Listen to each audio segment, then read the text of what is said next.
सूरज और सोनाली एक दूसरे से प्यार करते थे। सूरज और सोनाली दोनों मंदिर में शादी कर लेते हैं।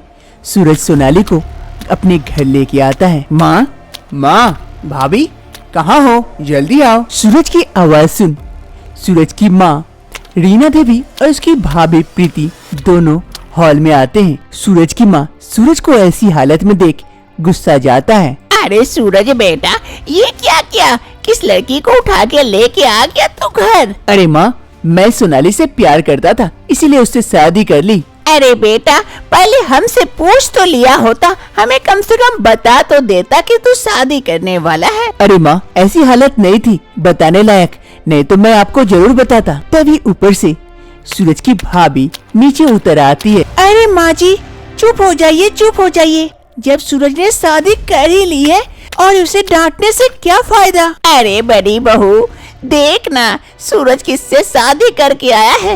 एक कलकुट्टी से। कम देख के अच्छी लड़की से तो शादी करके लेके आता कि मैं अगल बगल किसी को भी बता पाती कि ये मेरी छोटी बहू है, सूरज की बीवी। अब तो ऐसी हालत हो गई है कि उसे छुपा के रखना पड़ेगा, किसी को बता भी नहीं पाऊंगी कि ये मेरे छोटे बेटे की बहू है। अरे माँ जी, अब छोड़िए ना, जो होना था हो गया। अरे सूरज, जाओ जाओ, अपनी पत्नी को घर के अंदर लेके जाओ, माँ जी को मैं समझा दूंगी। अरे सोनाली, चलो चलो घर के अंदर चलो। सूरज सोनाली को घर के अंदर लेके चला जाता है और इधर। अरे प्रीति बहू, ये तूने क्या कर दी? मैं तो अभी इस लड़की को घर से निकाल के बाहर फेंकती और तू घर के अंदर लेके आ गई। अरे माँ जी, अगर आप अभी उस लड़की के बारे में कुछ भी बुरा कहेंगे तो सूरज को भी बुरा लगेगा। वो समझेगा कि आप उसके दुश्मन हैं, आप उसका भला नहीं चाहते हैं। आप धीरे धीरे देखते जाइए कैसे हम लोग मिलकर उस लड़की पर अत्याचार करेंगे ताकि वो लड़की खुद ब खुद इस घर से बाहर चली जाए। हम लोग सूरज की नजर में अच्छे बने रहेंगे। अरे वाह बहू, तू तो बहुत चालू है। वो तो माँ जी मैं पहले से हूँ। दूसरी रोज से ही सोनाली को रसोई का रास्ता दिखा देती है।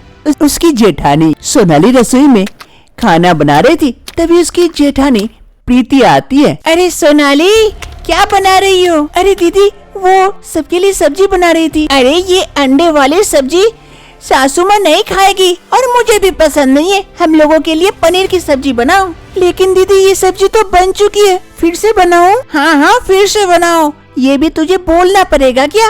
और बना के जल्दी लेके आओ, हमें भूख लगी है। ठीक है दीदी, आप जाइए, मैं बना के लेके आती हूँ। फिर प्रीति वहाँ से चली जाती है और इधर सोनाली रसोई में काम करने लगती है। अब से सोनाली को घर का सारा काम करना पड़ता है, नौकरानी की तरह। इधर सास और उसकी बड़ी बहू प्रीति दोनों सोफे में बैठकर आराम से चाय पी रही होती है और इधर सोनाली घर में पोछा लगा रही होती है। अरे महारानी, इतने धीरे धीरे पोछा लगाओगी तो कब तक खत्म होगा और हमें नाश्ता कब मिलेगा? जल्दी से पोछा लगा के जाओ और हम लोगों के लिए नाश्ता बना के लेके आओ, बड़ी भूख लगी है आज। हाँ दीदी, अभी ला देती हूँ आप लोगों को नाश्ता बना के। फिर सोनाली जल्दी जल्दी से पोछा लगाकर वहाँ से चली जाती है नाश्ता बनाने के लिए। और इधर, अरे माँ जी, ऐसे ही तंग करेंगे तो कुछ दिन में ही ये सोनाली यहाँ से उड़न छू हो जाएगी। अरे हाँ बहू, सही की है, ऐसी लड़की के साथ ऐसा ही करना चाहिए। मुझे तो ये लड़की एकदम पसंद नहीं है, जितना जल्दी चला जाए उतना अच्छा है। सोनाली की सास सोनाली को एकदम से पसंद नहीं करती थी। एक शाम रीना देवी और उसकी दोनों बहुएं हॉल में ही थी, तभी वहाँ पर कमल और सूरज भी पहुँच जाते हैं। अरे अच्छा हुआ आप लोग सब यहीं मिल गए। मैं और भैया ने डिसाइड किया कि कल हम ऐसे भी हम लोगों का छुट्टी है और साल का पहला दिन है, कल क्यों न पिकनिक के लिए बाहर चला जाए, अच्छा भी लगेगा। काफी दिनों से घर से बाहर भी नहीं गए। हाँ, बड़ा अच्छा लगेगा, सभी कोई मिलकर चलते हैं पिकनिक मनाने के लिए। हाँ, बड़ा अच्छा लगेगा, चलिए चलते हैं कल तब। ठीक है, तुम लोग सब राजी हो तो चलते हैं, कल बाहर ही पिकनिक किया जाए सब कोई मिलकर। सभी कोई मिलकर राजी हो जाते हैं कल पिकनिक पे बाहर जाने के लिए। फिर कमल और सूरज वहाँ से चले जाते हैं, साथ ही सोनाली भी वहाँ से चली जाती है। तभी रीना देवी अपनी बड़ी बहू प्रीति से कहती है, अरे बहू, वहाँ जाएंगे पिकनिक पे तो वहाँ पर खाना कौन बनाएगा उतना सारा? अरे माँ जी, सोनाली है ना, वो बनाएगी। लेकिन बहू से कैसे कहेंगे सबके सामने खाना बनाने के लिए? अरे माँ जी, आप चिंता न करें, मैं हूँ ना, मैं सब मैनेज कर लूँगी। फिर सुबह सुबह घर से निकल पड़ते हैं सभी कोई पिकनिक के लिए। पिकनिक के लिए पहाड़ी वाला इलाका चुनते हैं। पहाड़ी के ऊपर एक खूबसूरत सी जगह चुनते हैं पिकनिक के लिए, जहाँ का व्यू काफी अच्छा था। ये जगह काफी अच्छी लग रही है, यहीं पर चूल्हा जलाओ और यहीं पे खाना पकाते हैं। बड़ा अच्छा व्यू है यहाँ पर। हाँ भैया, ये काफी अच्छा व्यू है यहाँ पर। अरे सूरज, चल उधर देख के आते हैं और थोड़ा सा कैसी जगह है। आप लोग यहाँ पर सब सेटअप बैठाओ, तब तक हम लोग आते हैं घूम के। हाँ हाँ ठीक है, आप लोग जाइए, देख के आइए, हम लोग तक यही हैं। फिर सूरज और कुणाल दोनों वहाँ से घूमने के लिए जाते हैं जगह को देखने के लिए। तभी प्रीति अपना चाल चलती है। अरे सोनाली, एक काम करना, तू यहाँ चूल्हा लगा और खाना बैठाओ, तब तक मैं और सासू माँ भी थोड़ा सा आगे देख के आते हैं यहाँ का व्यू कैसा है, कैसा वातावरण है, बड़ा अच्छा लग रहा है। हाँ हाँ दीदी, कोई बात नहीं है, आप लोग देख के आइए, मैं तब तक खाना चढ़ाती हूँ। फिर सोनाली खाना चढ़ाने और चूल्हा जलाने के लिए जुगाड़ में लग जाती है और इधर प्रीति और उसकी सासू माँ दोनों निकल पड़ती है घूमने के लिए। अरे प्रीति, तू तो बहुत अच्छा चाल चली है। छोटी बहू यहाँ काम करती रहेगी और हम लोग आराम से घूम फिर के आ जाएंगे। अरे सासू माँ, इसीलिए तो कहते हैं मैं बहुत चालू हूँ, अपना काम निकालने जानती हूँ। प्रीति और उसकी सास दोनों निकल पड़ती है घूमने के लिए। प्रीति और उसकी सास दोनों घूमने के लिए आ जाते हैं। अरे माँ जी, देखिए कितना सुंदर जगह है, उधर पहाड़ी है, चलिए चलिए आगे चलते हैं। अरे बहू, मैं तो थक गई और नहीं जा पाऊंगी, इतना ही, बस यहीं से लौट चलते हैं। अरे नहीं नहीं माँ जी, चलिए ना, उस पहाड़ी के ऊपर चलते हैं, वहाँ से व्यू बड़ा अच्छा आएगा। और अभी अगर लौट के जाएंगे तो हम ही लोगों को खाना बनाना पड़ेगा, सारा काम हम ही दोनों को करना पड़ेगा। ओह, ये बात भी है, चल चलते हैं धीरे धीरे। फिर सास और बड़ी बहू दोनों पहाड़ी के ऊपरी भाग की ओर जाते हैं घूमने के लिए। फिर यहाँ पर सोनाली खाना बनाने लगती है। ऐसे काफी समय बीत जाते हैं, सोनाली का खाना बनाना तैयार हो जाता है। लेकिन अभी तक सोनाली की सास रीना देवी और उसकी जेठानी प्रीति नहीं आई थी। सोनाली को उनकी थोड़ी सी चिंता होने लगी थी। अरे सासू माँ और दीदी कब से गई है, अभी तक नहीं आई, कहाँ गई? मेरा खाना बनाना भी तैयार हो गया है, अब मैं उसे बुला के लेके आती हूँ नहीं तो। फिर सोनाली जाती है अपनी सासू माँ और जेठानी को देखने के लिए। आखिर वो लोग गई कहाँ है, इतने देर तक क्या कर रही है। फिर बड़ी बहू अपनी सास को पहाड़ी के ऊपर लेके आती है, जहाँ का व्यू काफी अच्छा था। अरे माँ जी, आइए आइए, देखिए कितना अच्छा व्यू है, नीचे देखिए नदी है और ऊपर से देखने में कितना अच्छा लग रहा है। अरे नहीं नहीं बहू, मुझे डर लग रहा है, मैं वहाँ किनारे तक नहीं जा सकती, मैं जा रही हूँ। अरे क्या माँ जी, बच्चों की तरह डरते हैं, आइए ना, देखिए ना यहाँ से कितना अच्छा लग रहा है। फिर प्रीति अपनी सास को आगे लेके आती है और किनारे से व्यू दिखाती है। अरे हाँ बहू, सच कही, बहुत अच्छा व्यू है, अच्छा लग रहा है, लेकिन डर भी लग रहा है। अभी सोचिए माँ जी, वहाँ से लौट जाते तो जाकर खाना बनाते, इतना अच्छा व्यू कहाँ देख पाते। हाँ हाँ सही कही। फिर रीना देवी भी व्यू का आनंद लेने लगती है। इधर उधर देखते देखते अचानक से उनका पैर फिसल जाता है और वहाँ से वो स्लिप कर जाती है। अरे बहू बचाओ, बचाओ बहू। अरे माँ जी, क्या हो गया आपको, आप वहाँ कैसे पहुँच गए, अब क्या होगा? प्रीति की सास ऊपर से स्लिप कर जाती है और नीचे जाकर एक जगह पकड़कर खड़ी रहती है। अरे बहू बचाओ, मैं मर जाऊंगी, गिरूंगी तो। अरे बहू कुछ कर बहू। हाँ माँ जी, मैं करती हूँ कुछ, किसी से मदद मांगती हूँ माँ जी, आप ऐसे ही रहिए। फिर सास ऐसे ही लटके रहती है और उसकी बड़ी बहू प्रीति वहाँ से चली जाती है मदद मांगने के लिए। काफी समय बीत जाता है। प्रीति की सास ऐसे ही एक खंभे के सहारे लटके रहती है। उसका हाथ भी धीरे धीरे अब फिसलने वाला था। अरे मुझे कौन सा व्यू देखना था कि मैं यहाँ आई और ऐसे लटक गई। अब तो मुझे लग रहा है ऊपर वाले के पास जाके देखना पड़ेगा। मैं उससे बढ़िया काम कर लेती। ये बड़ी बहू के चक्कर में मैं कहाँ लटक गई बीच में, ना ऊपर का रही ना नीचे का। अब तो ऊपर वाले के ऊपर ही सहारा है। लगता नहीं है कि मैं ठीक ठाक पहुँच पाऊंगी। सास ऐसे ही लटके रहती है। तभी उसकी छोटी बहू सोनाली अपने सास और जेठानी को ढूंढते ढूंढते पहाड़ के ऊपर पहुंच जाती है। अरे माँ जी, दीदी कहाँ है? सोनाली की सास को सोनाली की आवाज सुन काफी खुशी होती है। अरे लगता है छोटी बहू ढूंढने आई है। आवाज लगाती हूँ, शायद मुझे बचा ले। अरे छोटी बहू, मैं यहाँ हूँ, इधर। अरे माँ जी, आप यहाँ हैं, लेकिन आपकी आवाज तो आ रही है, लेकिन आप दिखाई नहीं दे रहे। किधर है माँ जी? अरे बहू नीचे देख, नीचे। इधर हूँ। अरे माँ जी, आप वहाँ क्या कर रहे हैं? ऊपर आ जाइए, वहाँ कोई रहता है। अगर नीचे गिर गए तो नामो निशान नहीं मिलेगा आपका। अरे बहू, जानबूझ के थोड़े ना आई हूँ, फिसल गई हूँ और यहाँ लटक गई हूँ। मुझे बाहर निकाल बहू, हाथ छूट रहा है मेरा अब। हाँ हाँ माँ जी, मैं 1 मिनट, आप हाथ मत छोड़िएगा, कस के पकड़े रहिए, मैं कुछ करती हूँ। फिर सोनाली मदद के लिए इधर उधर देखने लगती है कि कोई सामान या रस्सी मिल जाए ताकि वो अपनी सास की मदद कर पाए। इधर उधर ढूंढते ढूंढते उसकी नजर एक रस्सी पर जाती है। अरे ये रस्सी से काम हो जाएगा, इसी से। फिर सोनाली वो रस्सी को लेके जाती है और अपने सास के पास फेंकती है। अरे बाप रे, सांप सांप आ गया, बचाओ बहू। अरे माँ जी, वो सांप नहीं है, रस्सी है, पकड़ लीजिए और ऊपर आ जाइए। हाँ रस्सी है, अभी पकड़ लेती हूँ। फिर सोनाली की सास उस रस्सी को पकड़ लेती है और ऊपर से सोनाली खींचती है। उसकी सास धीरे धीरे ऊपर आ जाती है, उसकी जान बच जाती है। अरे बहू, तूने मेरी जान बचा ली बहू, बहुत बहुत धन्यवाद बहू, बहुत अच्छी है तू।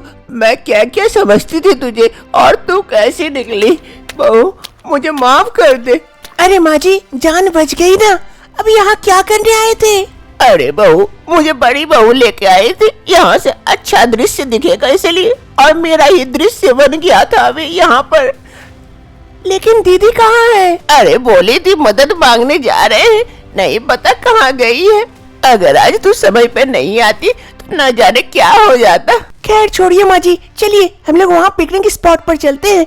मैं खाना बना के कब से तैयार करके रखी हूँ, आप ही लोग नहीं आ रहे थे, चलिए खाते हैं। फिर सोनाली अपने सास को लेकर वहाँ से चली जाती है। फिर पिकनिक स्पॉट पर सभी कोई आ जाते हैं और सोनाली के द्वारा लजीज आइटम बनाए हुए थे उसका आनंद लेते हैं, और ऐसे ही सभी कोई इस पिकनिक को अच्छे से सेलिब्रेट करते हैं। पिकनिक का लुत्फ उठाने के बाद शाम के समय सभी कोई वापस गाड़ी से घर की ओर लौट आते हैं। दूसरी सुबह सास और बड़ी बहू हॉल में बैठी हुई थी। उन दोनों को सोनाली चाय दे देती है। माँ जी, नाश्ते के लिए क्या बनाऊं? अरे मेरे लिए अंडा पराठा बना देना। हाँ हाँ बहू, अंडा पराठा बना दे। ठीक है माँ जी, मैं बना के लेके आती हूँ। अरे बहू, तू अकेले क्यों जाएगी? अरे बड़े बहू, जा तू भी उसकी मदद कर, दोनों मिलकर साथ में बना के लेके आ।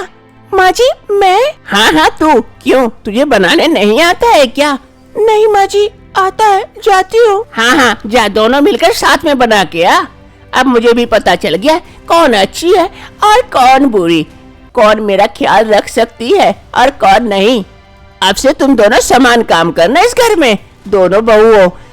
प्रीति को काफी गुस्सा आता है अपनी सास पर क्या कर सकती है, उसका सास का ऑर्डर है, करना तो पड़ेगा। अब उसको सास को भी पता चल गया था कि कौन अच्छी है और कौन बुरी, कौन उसका अच्छे से ख्याल रख सकती है और किसका मन साफ है। अब से इस घर में सब कुछ समान समान होता है। छोटी बहू को छोटा और बड़ी बहू को बड़ा ऐसा नहीं देखा जाता है, सब कुछ समान काम में डिवाइड कर दिया गया है, जिस कारण इस घर में अब खुशियां रहती है, सभी कोई खुशी खुशी रहते हैं। कमल एक गरीब परिवार का लड़का था। उसके घर में और कोई नहीं थे, सिर्फ कमल ही था। वो एक छोटे से घर में रहा करता था। कमल के तो शौक बड़े बड़े थे, लेकिन उसे पूरा करने का कोई रास्ता नजर नहीं आ रहा था उसे। ये है सेठ जी, जो इस कंपनी के मालिक थे। सेठ जी की भी एक बहुत बड़ी परेशानी थी। आज सेठ जी काफी परेशान था। तभी वहां पर कमल एक फाइल लेकर सेठ जी के पास पहुंचता है। कमल इसी कंपनी में एक एम्प्लॉय था। सेठ जी, ये आपने फाइल मंगाई थी, वही लेके आया हूँ। अरे हाँ कमल, रख दो वहाँ। आज थोड़ा सा परेशान हूँ, बाद में देख लूंगा। अरे सेठ जी, क्या परेशानी हो गई, हमें बताइए, हो सकता है मैं आपकी कोई मदद कर सकूं। अरे कमल, अब मैं तुम्हें क्या ही बताऊं। मेरी एक बेटी है, वो थोड़ी सी अंधी है, देख नहीं पाती है। उसकी शादी मैं कैसे दूं, कुछ समझ नहीं पाता हूँ। मैंने तो सोचा है उससे जो कोई भी शादी करेगा, ये कंपनी उसी के नाम कर दूंगा और मैं शांति से अब जीऊंगा।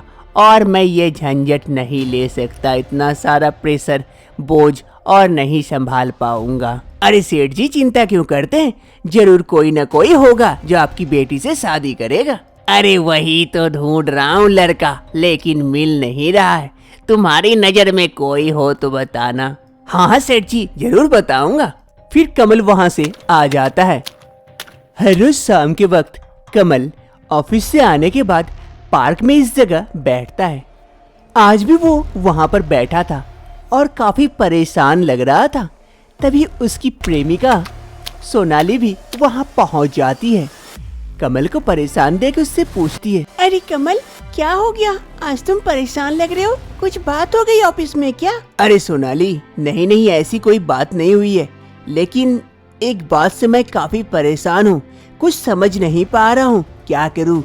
मुझे बताओ, शायद मैं कोई मदद कर सकूं। अरे तुम ही मदद कर सकती हो और कोई नहीं। हाँ तो बताओ ना, क्या बात है? अरे सोनाली, मैं इस गरीबी से परेशान हो चुका हूँ। आज घर में ये नहीं है तो वो नहीं है। कल को मैं तुम्हें कहीं लेके जाना चाहता हूँ, कोई रेस्टोरेंट में खाने के लिए, तो पॉकेट में पैसे नहीं है। कोई अच्छी गाड़ी से तुम्हें घुमा नहीं सकता, कहीं लेके नहीं जा सकता। इस गरीबी से मैं तंग आ चुका हूँ। मैं भी चाहता हूँ कि मेरे पास भी बड़े बड़े गाड़ियाँ रहे, बड़ा सा घर रहे। अरे कमल, ये सपने देखना बंद करो, अभी जहाँ हो वहाँ लौट आओ। अरे नहीं सोनाली, ये सपना नहीं, ये सच हो सकता है। बस तुम अगर मदद करो तो। कैसी मदद चाहिए, कहो। दूसरी रोज सुबह सुबह सेठ जी घर पर ही बैठे थे। तभी वहाँ पर कमल पहुँचता है। सेठ जी, गुड मॉर्निंग। अरे कमल, गुड मॉर्निंग गुड मॉर्निंग। आओ आओ बैठो। आज अचानक मेरे घर, किसी खास काम से आए हो क्या? हाँ सेठ जी, मैं किसी खास काम से ही आया हूँ आपके पास। हाँ कहो, क्या बात है? सेठ जी, मैं आपकी लड़की से शादी करने को तैयार हूँ। मैं इस गरीबी से परेशान हो चुका हूँ, इसीलिए मैं आपकी बेटी के साथ जिंदगी बिताना चाहता हूँ। सेठ जी ये बात सुनकर काफी खुश हो जाते हैं। क्या सच में तुम मेरी बेटी से शादी करोगे? हाँ सेठ जी, मैं आपकी बेटी से शादी करने के लिए तैयार हूँ। अरे ये तो बहुत खुशी की बात है। अब से मेरी बेटी से शादी करने के बाद तुम इस कंपनी के एम्प्लॉय नहीं, मालिक बन जाओगे। इस गरीबी में नहीं, अब तुम अमीरी में जियोगे। ये तुम्हारा निर्णय बहुत अच्छा है। ये बातें सेठ जी के मुंह से सुनने के बाद कमल भी काफी खुश हो जाता है। अरे पंडित जी, ऐसा मंत्र मारिए कि 7 जन्म तक रिश्ता बना रहे। हाँ चंद्रमान, चिंता ना करे, मैं अच्छे से शादी करवा दूंगा। अरे इस अंधी लड़की से शादी कौन करता, मैं कर रहा हूँ, वो भी पैसे की खातिर। फिर कमल और रोशनी की शादी करा दी जाती है। कमल इस शादी से खुश था, क्योंकि वो अब गरीबी की जिंदगी और जीना नहीं चाहता था। वो अमीर बन चुका था, इस कंपनी का मालिक बन चुका था। और इधर सेठ जी खुश थे कि उसकी अंधी लड़की की शादी हो जाती है। शादी के दूसरी रोज सेठ जी कमल और उसकी बेटी को एक बड़े से बंगले में लेकर आते हैं। अरे कमल, ये लो, ये बंगला आज से तुम्हारा हुआ। तुम लोग दोनों इस बंगले में आराम से रहना। कमल ये सब देखकर काफी खुश हो जाता है। रोशनी कमरे में बैठी हुई थी, तभी कमल उसके लिए नाश्ता बनाकर लेके आता है। अरे कौन? कमल? अरे हाँ रोशनी, मैं ही हूँ।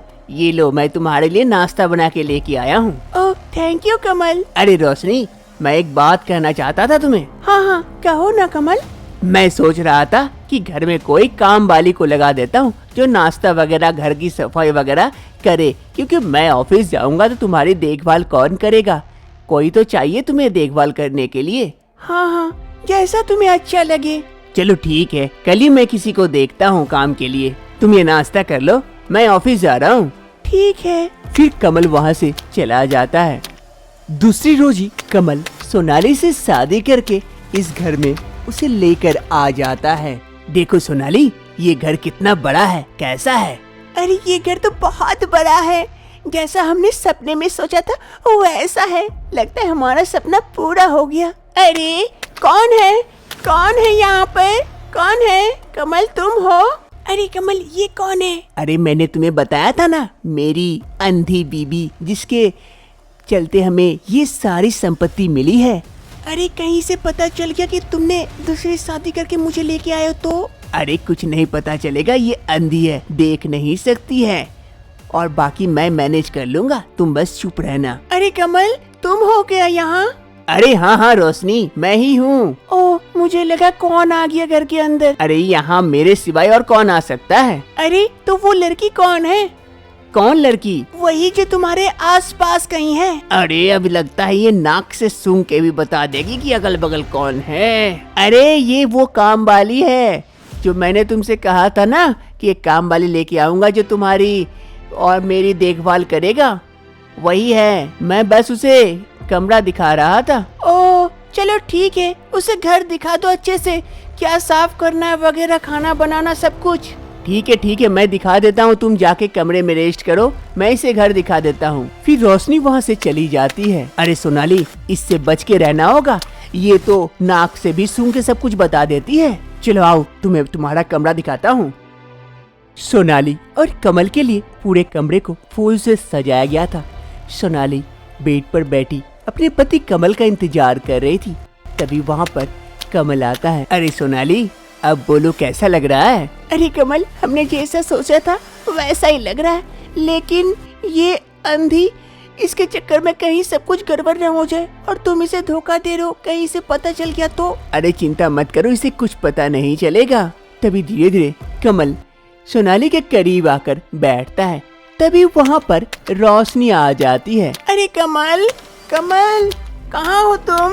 अरे कमल, लो ये अंधी फिर से आ गई यहाँ हमारा स्वागत खराब करने के लिए। अरे मैं इससे परेशान हो गया हूँ। हाँ रोशनी, क्या हुआ बताओ, कुछ चाहिए तुम्हें? अरे नहीं नहीं, यहाँ फूलों की सुगंध आ रही है बहुत ज्यादा, इसीलिए मैं इधर आ गई। यहाँ फूलों का कुछ बना रहे हो क्या? अरे हाँ, तुम्हें फूल बहुत पसंद है ना, इसीलिए तो मैं यहाँ फूलों से डेकोरेशन कर रहा हूँ। आज तुम यहीं सो जाना। ओह थैंक यू कमल, तुम मेरा कितना ख्याल रखते हो। ख्याल ना घोड़ा का अंडा, मेरा स्वागत खराब कर दी और बोलती ख्याल रखता हूँ। मैं जा रही हूँ, तुम इसी के साथ रहो। फिर सोनाली गुस्सा से वहाँ से चली जाती है और कमल भी उसके पीछे पीछे उसे मनाने के लिए जाता है। एक सुबह रोशनी अपने कमरे में बैठी हुई थी। अरे मुझे लगता है कमल ये काम वाले नहीं है, कुछ और ही है। मुझे इस पर डाउट हो रहा है, ये मुझसे छुपाकर जरूर कुछ करना चाहता है। मुझे धोखा तो नहीं दे रहा है, मुझे इसका पता लगाना पड़ेगा, कुछ करना पड़ेगा। रोशनी को कमल पर डाउट हो गया था।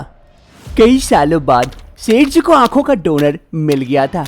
वो जल्दी से रोशनी को हॉस्पिटल लेके आती है। अरे बेटी, अब तुझे चिंता करने की कोई आवश्यकता नहीं है, ये आंखों का डोनर मिल गया। अब एक ऑपरेशन के बाद तू भी अब इस दुनिया को अपने आंखों से देख सकती है। क्या सच पापा? मैं भी अपने आंखों से देख सकती हूँ इस दुनिया को? हाँ बेटी, तू सच में देख सकती है। मैं अभी खुशखबरी कमल को दे देता हूँ, वो भी यहाँ आ जाएगा। अरे नहीं पापा, उसे कुछ मत बताइए, उसे तो मैं सरप्राइज देना चाहती हूँ। चलो ठीक है। फिर डॉक्टर साहिबा रोशनी को ऑपरेशन थिएटर में लेटा देती है बेड पर। कुछ घंटों के ऑपरेशन के बाद ऑपरेशन सक्सेसफुल होता है। कई दिनों तक रोशनी ऐसे ही हॉस्पिटल में रहती है और कुछ दिनों के बाद फाइनली वो दिन आ ही जाता है। आज हम आपकी आंखों से ये चश्मा जिंदगी भर के लिए हटाने वाले हैं। अब आप अपनी आंखों से इस दुनिया को देखिए। आप सबसे पहले किसे देखना चाहते हैं? मैं अपने पापा को देखना चाहती हूँ। ठीक है, आपके पापा आपके सामने हैं। अब धीरे धीरे मैं ये चश्मा हटाने जा रही हूँ। फिर डॉक्टर धीरे धीरे वो चश्मा रोशनी की आंखों से हटा देती है। पापा, पापा मैं देख पा रही हूँ पापा। मैं बहुत खुश हूँ पापा। थैंक यू पापा। मेरा लगता है फिर से आज नया जन्म हुआ पापा। हाँ बेटी, आज तेरा सच में नया जन्म हुआ। इस दुनिया को अब अपनी आंखों से देखना। चल बेटी, कमल को ये खुशखबरी देते हैं, वो भी ये सुनकर काफी खुश होगा। नहीं पापा, उसे मैं खुशखबरी देना चाहती हूँ। आप लोग मत जाना, मैं जाके उसे सरप्राइज दूंगी। चल ठीक है बेटी, तू ही सरप्राइज देना। कमल और सोनाली दोनों एक ही बिस्तर पे थे। तभी अचानक से वहाँ पर रोशनी पहुँच जाती है। अरे कमल, कमल, कमल, यहाँ हो तुम? अरे ये अंधे फिर आ गई। अरे हाँ रोशनी, मैं यही हूँ। तुम आ गई, अच्छा लगा इतने दिनों बाद तुमसे मिलकर। आओ। वहाँ तुम्हारे बगल में कौन है कमल? यहाँ तो कोई नहीं है, मैं ही हूँ। वो तुम्हारा भ्रम है। मेरा कोई भ्रम नहीं है कमल। तुम्हारे बगल में वो लड़की सोई हुई है और मैं अच्छे से देख सकती हूँ। ये सुनकर कमल और सोनाली दोनों को आश्चर्यचकित हो जाता है। क्या तुम देख सकती हो? हाँ, मैं देख सकती हूँ। ये देखो, मेरा ऑपरेशन हुआ है। मैं ऑपरेशन करवाने के लिए गई थी, ऐसे घूमने नहीं।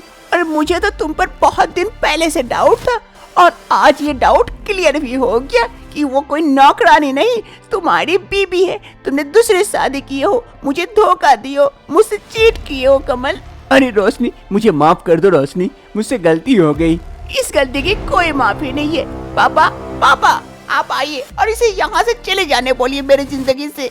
तभी वहाँ पर सेठ जी भी पहुँच जाते हैं। छी कमल, तुमने ऐसा किया मेरी बेटी के साथ? इतना धोखेबाजी! मैं तो तुम पर विश्वास किया, तुमने तो मुझे बर्बाद कर दिया। छी, मैं तो इसे नहीं छोड़ूंगा बेटी। अभी पुलिस को फोन करके इसे हवालात की हवा खिलाता हूँ। अरे नहीं सेठ जी, ऐसा मत कीजिए, मुझे माफ कर दीजिए। रोशनी मुझे माफ कर दो, मुझे माफ कर दो, मुझसे बहुत बड़ी गलती हो गई। अरे ऐसे कैसे छोड़ दूँ तुम्हें? रुको, अभी फोन करता हूँ। नहीं पापा, छोड़ दीजिए इसे। पुलिस के हवाले करने की कोई आवश्यकता नहीं है।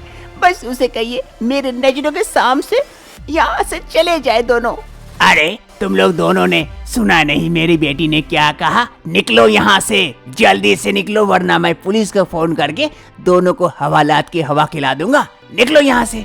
कमल और सोनाली दोनों वहाँ से मुंह लटकाते हुए चले जाते हैं। उन लोगों का सपना टूट जाता है और इधर रोशनी, जिसकी ये आंखें आने से काफी खुश थी, लेकिन उसका पति इतना बड़ा धोखेबाज निकला, इससे काफी दुखी भी होती है। लेकिन अपने पापा के साथ वो फिर से खुश रहती है। अरे बेटी, मुझे माफ कर दे, मैं तेरे लिए तेरा पति चुनने में असमर्थ रहा। मुझे नहीं पता था कि कमल ऐसा निकलेगा। अरे पापा, कोई बात नहीं है, मेरे आंखों की रोशनी आ गई है। मैं ये दुनिया को कितने अच्छे से देख सकती हूँ। इससे ज्यादा खुशी और क्या हो सकती है पापा? और जिसके पास आपके जैसा प्यार करने वाला पापा हो, उसे और क्या चाहिए इस दुनिया में?